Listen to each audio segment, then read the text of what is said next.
Sa isang bagong araw ng trabaho ay bumababa si Ray sa kanyang hintuan at habang naglalakad, napatingin siya sa kanyang singsing at naalala ang sinabi ng direktor na lagi niya itong isuot at huwag mawala sa paningin. Kinakansela niya ang anti-perception na mahika na nagbibigay daan para makapasok siya sa campus, pero may isa pa itong mahalagang tungkulin at kapag tinanggal niya ang singsing sa labas ng paaralan, mawawala ang lahat ng alaala niya tungkol sa lugar na ito at mapapalitan iyon ng mga pekeng alaala.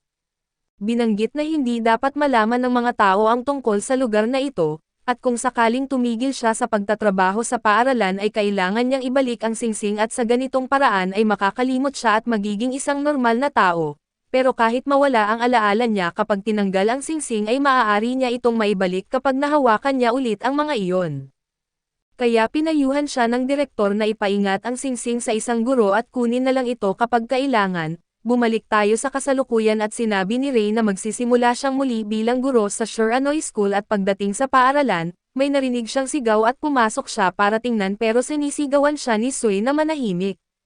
Lumapit si Ray kay Minazuki at tinanong kung ano ang nangyari at lumalabas na nagkaroon na naman ng kalituhan sa kanyang pagkain, dahil binigyan siya ng satsume na isang pritong fish cake na hindi niya makain. Iminungkahi ni Ray na magpalitan na lang sila ng pagkain, pero nauunahan siya ni Tobari at isinubo mismo ang kanyang pagkain kay Minazuki at napaisip si Ray na kung siya iyon ay baka ganoon din ang gawin niya, pero napagtanto niyang sobra na iyon para sa isang guro dahil maaari siyang matanggal.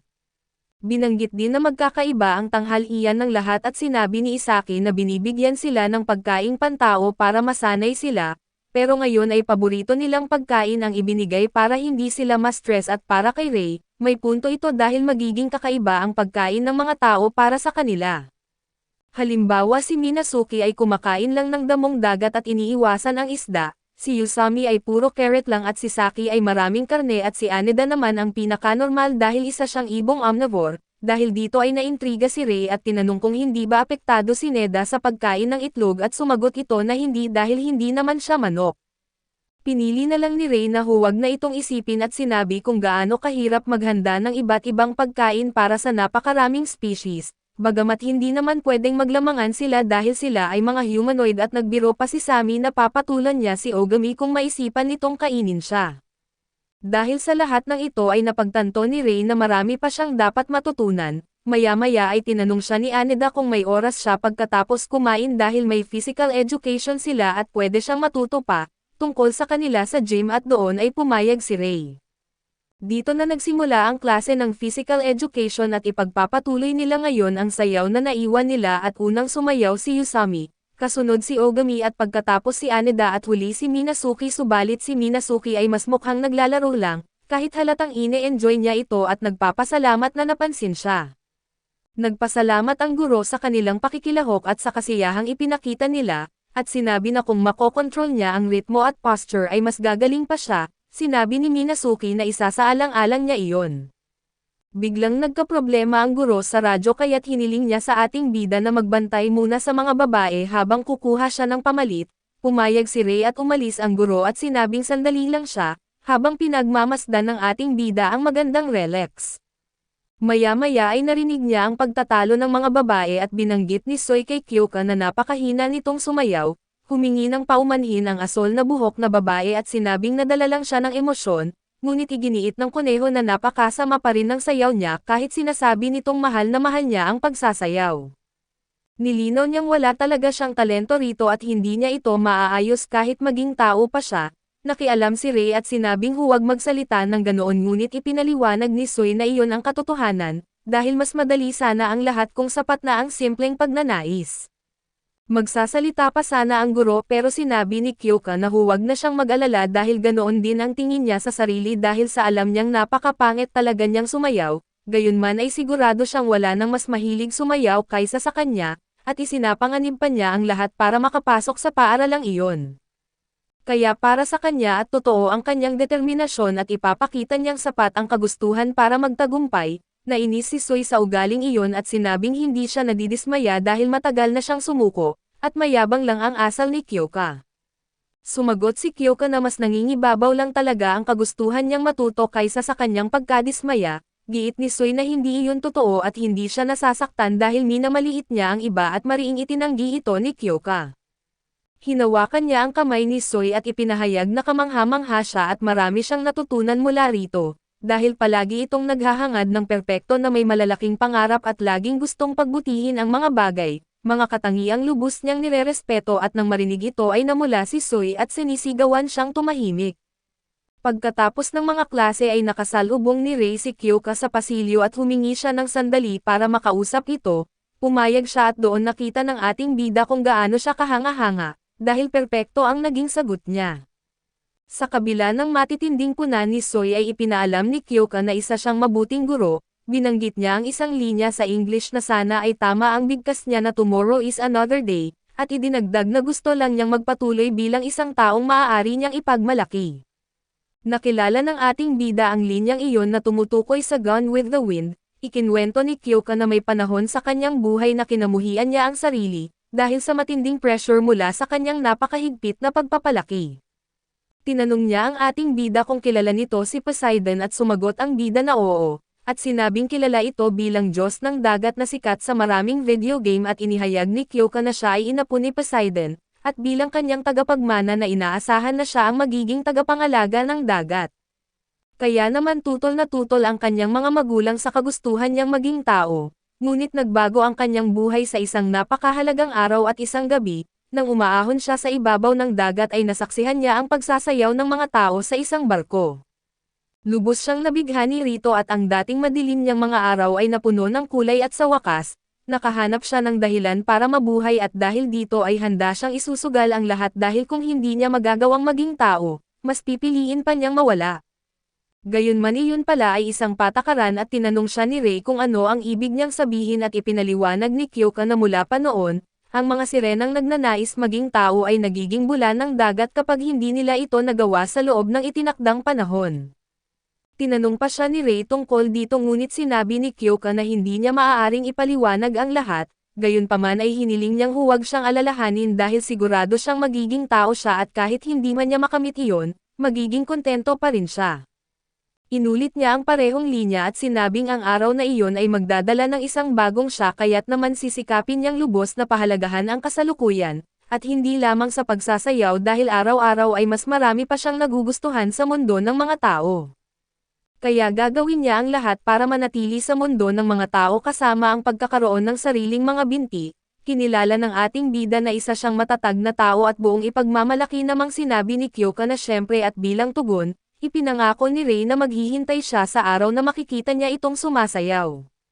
Sa mismong sandaling iyon ay tumunog ang kampana kaya nagpaalam sila sa isa't isa habang pinapanood ni Rei si Kyoka na papalayo. Inisip ni Rei na may pagkakapareho sila dahil sa pareho silang dumating sa puntong kinamuhian nila ang kanilang sarili at pagkatapos nito ay natapos ang klase.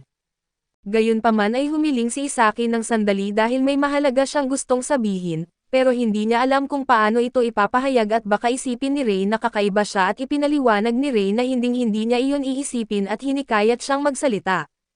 Ipinaliwanag ni Isaki na medyo kakaiba siya at may mga pagkakataong nagiging medyo agresibo o mailap ang ugali niya, at wala siyang kontrol dito kaya't hindi niya alam kung ano ang iisipin ni Rei kung makita siya sa ganoong kalagayan. Mukhang naintindihan ni Rei ang ibig niyang sabihin pero bigla na lang tumakbo palayo si Isaki.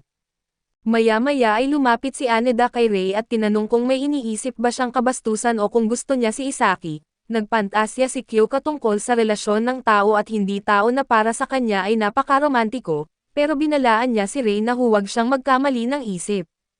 Pagkaraan ay nilinaw ni Rei na hinding-hindi siya magkakaroon ng relasyon sa isang estudyante dahil ayaw niyang magkaroon ng problema. Dumaan din siya para dalawin si Setomi at para sa kanya ay maganda at kahanga-hanga itong babae, at mas maigi pang makipag-date sa isang katrabaho.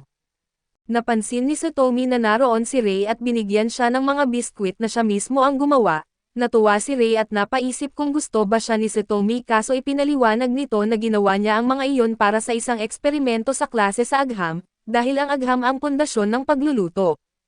Binanggit niya na ang Maillard reaction at caramelization ang nagbibigay ng amoy sa mga biskwit. Bumalik sa realidad si Rei lalo na't nang makita niyang binigyan din nito si Joss ng mga biskwit at pag-uwi ni Rei ay makikita siyang naglalaro ng horror game at gaya ng dati ay dahil sa lakas ng kanyang sigaw, umakyat ang kanyang ina para pagagalitan siya muli. Pinaalalahanan siya nito na kailangan na niyang matulog dahil may trabaho pa siya kinabukasan at sinabi ni Ray na ayos lang, at dahil alam ng kanyang ina na may kasama na siyang nagtatrabaho na mas naging panatag ito at umalis na sa kanyang silid. Napaisip ang ating bida sa huling sinabi at totoo nga na nagtatrabaho siya kasama ang iba, kahit hindi naman sila mga tao at kinabukasan ay makikita natin siya sa paaralan at binanggit niya na si Isaki ang may responsibilidad para sa araw na iyon at kahit maayos niyang ginagawa ang lahat, medyo mahiyain siya. Naalala niya ang sinabi nito kahapon hanggang sa marinig niyang nagtatawanan ang mga estudyante sa salitang papaya at pagpasok niya, nakita niya ang isang ibang Isaki at masigla siyang binati nito at agad siyang tinukso tungkol sa kanyang itsura, pabiro na binanggit na kung siya raw ang nobyo nito ay matagal na niya itong hinihiwalayan. Naiwan si Ray na naguguluhan dahil hindi niya makita ang mahiyain na Isaki na kilala niya. Dagdag pa nito na naapektuhan ng kakulangan sa tulog ang kanyang balat at tinanong kung gusto ba niyang kausapin siya gamit ang Isaki toner. Nagulat si Ray at tinanong kung siya ba si Isagami at sumagot ang babaeng lobo na oo, at tinanong kung hindi ba niya napansin dahil ngayon lang niya ito nakita sa ganitong anyo at dahil sa sobrang pagkakahawig, naintindihan ni Ray na siya nga iyon kahit iba ang suot nito. Lumapit pa si Isaki at tinanong kung gusto ba siya ni Ray o bakit hindi siya tumitigil sa pagtitig. Ipinaliwanag ng ating bida na nagulat lang siya dahil ibang-iba ang itsura nito, sumang-ayon si Isaki at pabirong sinabi na siguradong walang nakaakala na may ganito siyang katawan at namula si Ray kaya agad niya itong pinatigil.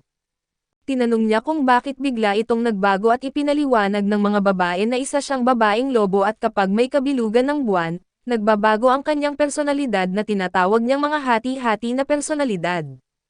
Idinagdag ni Isaki na dahil ngayong gabi ay may full moon at naroon ang Isaki sa paaralan sa unang pagkakataon matapos ang mahabang panahon, tinanong ni Ray kung iba nga ba ang ogami na ito sa dati at sumagot si Isaki na oo, ngunit lahat ng nakikita at naririnig niya ay naaalala rin ng normal na Isaki.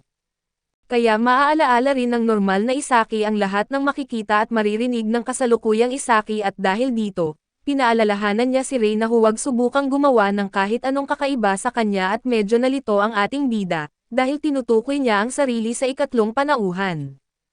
Tinanong niya kung pareho ba ang kanilang pangalan at bahagyang nainis si Saki, kaya isinulat niya sa pisara ang mga pagkakaiba at ipinaliwanag na ang isa ay mula sa kanji at ang isa naman ay mula sa hiragana, malinaw na hindi ito maintindihan ni Ray.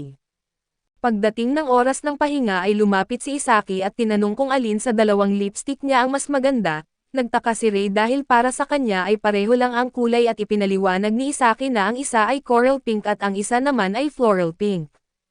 Siyempre ay hindi ito mapag-iba ni Ray pero binanggit ni Isaki na pipiliin niya ang kulay na mas gusto niya, dahil napansin niyang may otaku aura siya at inakala niyang mahilig ito sa mga mahinhin at tinanong niya kung ano ang tipo ng babae ni Ray.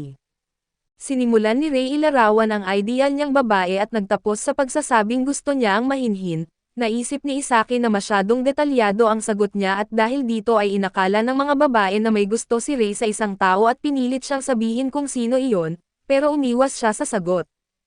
Iminungkahi ng mga babae na sabihin na lang niya dahil baka gagaan ang pakiramdam niya pero tumanggi pa rin si Ray. Wala na silang nagawa kundi tumigil na lang at gayunman ay sinabi ni Isaki na dahil gusto ni Ray ang mga mahinhin, mag-aayos siya bilang isang mahinhin na gyaro. Napaisip si Ray kung may iba't ibang uri ba ng gyaro at iniwan niya muna ang isip na iyon at tiningnan siya. Ipinahayag na para siyang ibang estudyante at sa ibang eksena ay makikita ang isang batang Isaki na nakakulong sa isang selda tuwing kabilugan ng buwan. Tinatanong niya ang sarili kung kasalanan ba niya ito at nagmamakaawa siyang malaman kung ano ang nagawa niyang mali para tawagin siyang mestiza. Tinanong din niya kung bakit hindi siya pwedeng maging katulad ng iba at kung bakit siya lang ang nagiging tao.